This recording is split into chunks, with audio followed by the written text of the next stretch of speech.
Hey, Unified Science kids, this is Mr. Pickett again. Got the same stuff on. Maybe this will help you guys. It's Monday night. I didn't realize until today that I knew I was going to be gone, but I needed to make sure I got these videos done for you guys. So let me take this off, and we're going to get after it. So what we're going to be working on is diagramming an atom. And so some of the words that you guys saw on your concept map, you might remember, right? We've used them before in science class or in your science careers, but we're going to start hopefully putting them together. So we're specifically talking about atoms, and we got to think about atoms like building blocks to something. And so I'm not really sure, and we're going to see if I can put a shape in here. I'm not positive I can. Crown, mirror brush. Not seeing exactly what I'm looking for, but that's okay. I'm just going to keep it like this. So we think about like building blocks, right? We can think about like our pyramid, right? Our pyramid is it's kind of a triangle, but it's specifically like a three-dimensional triangle, which has got its own little name. But that triangle is made up of all these blocks, right? And you guys can see them kind of on the grid here, right? It's made up of all these individual pieces. And though a lot of these pieces are similar to each other, there are some specific ones that are different, right?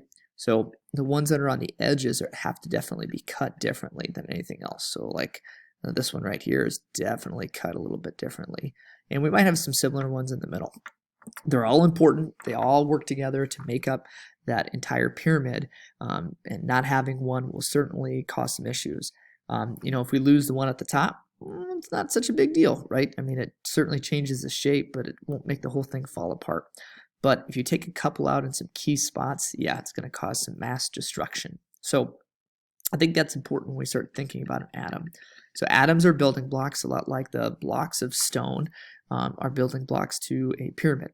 So when we think about what are the three things that actually make up an atom, well, the three things that work together to make up an atom are protons, neutrons, and electrons, right? Protons, neutrons, and electrons, boom. And frankly, those are things that, boom, over and over again, we've heard about in science class. And these are three things that when they are, not necessarily when they're present, but those are the three main building blocks to atoms, and atoms build everything. So what are some things that we know about protons? And we'll start with them. Well, protons happen to be, I'll see if I can get into the pencil mode here. Maybe I can change this a little bit. No, spray paint's not too great. Yeah, I'll just stick with this. It's fine. And fill's fine. Yeah, we're okay. I'll see if I can change my color though. Wow, there's lots of options here that I wasn't prepared for. Okay. So I'm going to start with a proton, right? And I'm going to start with, let's start with an element called hydrogen, okay? So hydrogen is going to have two things in the middle, right? And if I can draw circles, that would be much better. But these two things in the middle, right, that make up this element that's called helium, so Helium,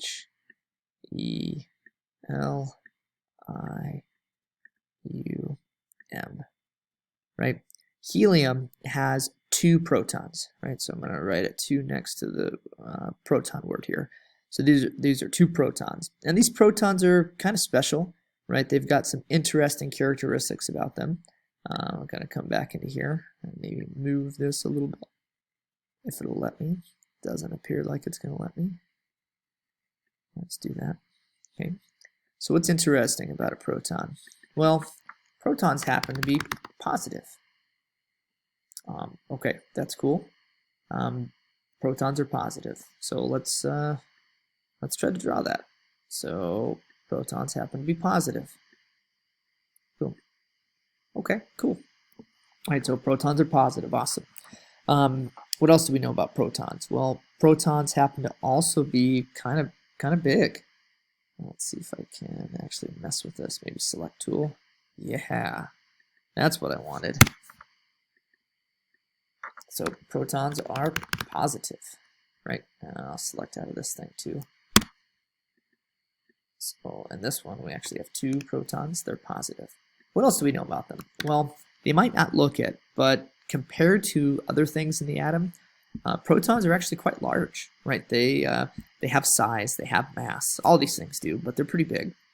So I'm going to write the word big, right? And when I say big, they're not big in comparison to like a grain of sand. A grain of sand is significantly bigger than a proton, but compared to the atom, a proton is rather large.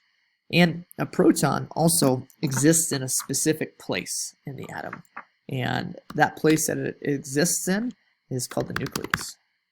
All right, awesome. So what do we know with helium? Well, helium has 2 protons, right? And those protons are both positive. They're big in comparison to other stuff, and they exist in a place called the nucleus. All right, cool. That's awesome. All right, just to make sure that I'm right on this, because I don't know if I am. All right, okay, cool. There's helium right there. All right. So then we go to our next thing that makes up an atom, and it's called a neutron. So neutrons are interesting. They also exist next to the protons, and they're really pretty similar. So I'll draw them. They're basically the same size, but there's something interesting about them, right? That's a little bit different than the other stuff. So what I drew up here is that there's 2 neutrons in helium. Something that's different is that they do not have a charge. So I'm going to call them neutral. Neutral does not mean negative. Neutral means that they are they're in the middle, right? They're not bad, they're not good. They are right in the center. So no charge. But neutrons, in comparison to the proton, are the same size. So we're going to also call them big. Now again, if we compare them to something else like a grain of sand, they are teeny tiny. But according to a proton, they're the same size. So we're going to call them big. And they also exist in the same place as protons. So they are also in this area that we call the nucleus. Okay, so in a helium atom, we have 2 protons and 2 neutrons. You'll notice that the neutrons don't have anything written on them because they don't have a charge.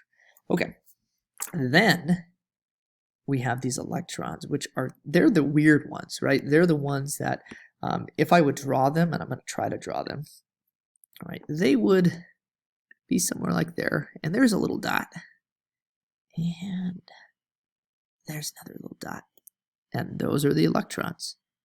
Now, it's tough to see them, and it's definitely tough to kind of visualize them from a, if I kind of fill this other stuff in, right, I drew 2 of them, okay? Electrons are negative, right? They're too small for me to actually draw a negative sign in there, but they're negative. And yeah, they're small. They're so small, even though they exist, that we don't even count them. Like, they're so minuscule, they're so insignificant that they don't even matter. But we got to remember that they still have mass. And they don't exist in this special place called the nucleus, so we just say that they exist outside the nucleus. Okay? So we've got this atom of helium, which happens to have 2 protons, 2 neutrons, and 2 of these electrons, which are said to basically be orbiting around. What do I mean by orbiting around? Well, however this whole ball of protons and neutrons decides to move, this electron will follow it like a fly. Now, sometimes people have this understanding that they basically move in this circle or this orbit. That's not entirely true, but it's not a bad way to think about it. And we got to remember that not only do they move this way, but they also move towards you and away from you in all sorts of directions. And again, this one will also move. Now, they can get closer, they can get further away from the nucleus, but they will move, right? And depending on the electron, some electrons can be further away than others. Now, I'll draw an electron out here that I made too big of a drawing there, and boom. And you'll see its path is a little bit different. And so we think about these electrons orbiting, which is not perfect, but orbiting the protons and neutrons in the center of the atom. Now, for a really interesting thing, think about this, right? So I've diagrammed an atom. You guys got to be able to do this. They're made up of protons, neutrons, and electrons. There's things that make up protons, neutrons, and electrons, but I want you to think about the area between the proton and the electrons, or all of this area where there are not protons, neutrons, and electrons. What's there? Is there anything? Or are atoms primarily made up of empty space?